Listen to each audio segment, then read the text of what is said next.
I am reviewing the Scalextric Grand Prix Lotus 98T versus Lotus 99T set. This is a set from the current Scalextric range, still available to purchase, and it retails for around £159.99. Although bargains can be found, I bought this one second hand on eBay for £50. We're going to be looking at concept execution. How well have they pulled off what they wanted to pull off? They wanted to pull off a retro set, a set that was reminiscent of the 80s. Have they managed to do it? Let's have a closer look. The packaging, although it's sleek, it's modern, it does have that 1980s retro feel to it. On the back here, you've got some information about the Lotus 98, the Lotus 99. Where are we? Crash barriers. They've reintroduced the classic crash barriers, so that's good. That's nice and retro. Magna traction. They make a big thing of magna traction. Magna traction was the big thing in the 80s. The thing they are missing from these sets is turbo flash, because the cars in these sets in the 80s, they had turbo flash. There was a light in the back of the cars, and when you took your finger off of the controller, that light flashed up to represent the turbo flash that you see on a real Formula 1 car. It would have been brilliant if they'd reintroduced that for this set, but they haven't done, which is a shame. All in all, I think they have pulled off the retro look that they were going for. The one thing that lets this set down for me is the fact that artwork on the front is computer generated images of the cars. Had they set up the real cars on the track and got a real action shot of the real cars and used that on the front, then that would have really said 1980s packaging to me. So for concept execution, I would give them 4 out of 5. They've pretty much nearly nailed it. Just that one little thing really that they could have gone further on. Next thing we're going to be looking at is detail. How much detail has gone into the set and the cars? Well, really, there's not a lot to talk about with the set. It is just track, crash barriers,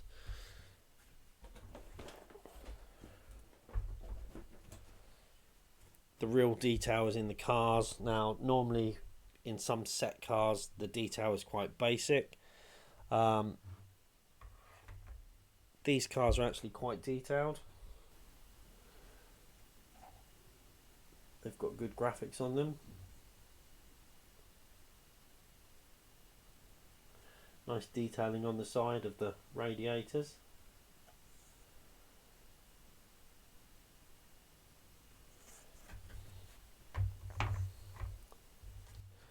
The one thing that does disappoint me about these cars though is if you look in the back there, you can see straight through to the cogs on the motor, and it's white, and that really does stand out quite a bit.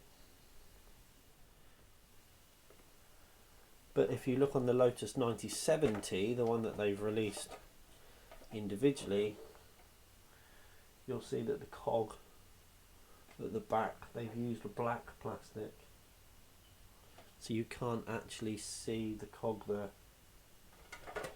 I did actually mistakenly think that they had used the 97T in this set, but they haven't. They've created a 98T and a 99T for this set. So the cars, the detail on them, yeah, it's pretty good. That cog on the back being white stands out like a sore thumb, so I'll give them 4 out of 5 for detail. Next thing we need to rate them on is quality. Now, this was a second-hand set, so I do have to make some allowances for that, but as I'll show you in the following clips in a moment, I did have some problems putting the track together.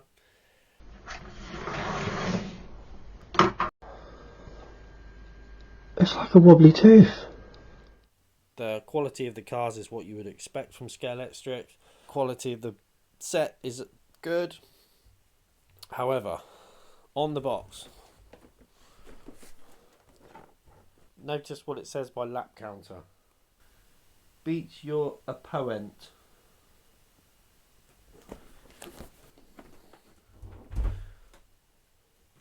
It says beat your opponent. There's a spelling mistake. It should say beat your opponent. How on earth that managed to make it through into the final production without anybody proofreading that and picking up on that?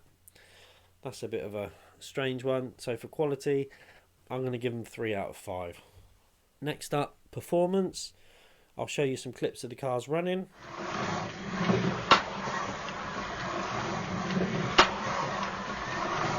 Right, now they're running though. Very quiet. Really quiet cars. And they really hug the track. Oh, he says, as one comes off. These cars run really well. They accelerate great. They stick to the track. There's good control over them. They perform excellently. The black car, it runs absolutely silently, is fantastic. The yellow car does have a little bit of a motor noise to it, which I could probably look at. So overall for performance, I'll give them 5 out of 5. Next thing to discuss is value for money. This set retails for around $159.99. You get 2 fairly high detailed cars that perform really well. Each of those would retail for around about £45 to £50 each. So you're getting roughly £100 worth of cars in this kit. For the other £50, you're getting, 5 metres of track. There's enough track there to make up these 9 alternative different track layouts. So you're getting your money's worth of track and controllers and barriers. So for £150, in terms of value, it's not fantastic value. You're not getting more than your money's worth, but you're certainly not getting less than what your money's worth. So for value, I'd give them 3 out of 5. Now to work out the overall score, we add up the totals for each area and divide that by the maximum possible score, which would have been 5 out of 5 for each category, which would be 25. We then multiply that by 100 and divide it by 10, and that gives us the score of 7.6.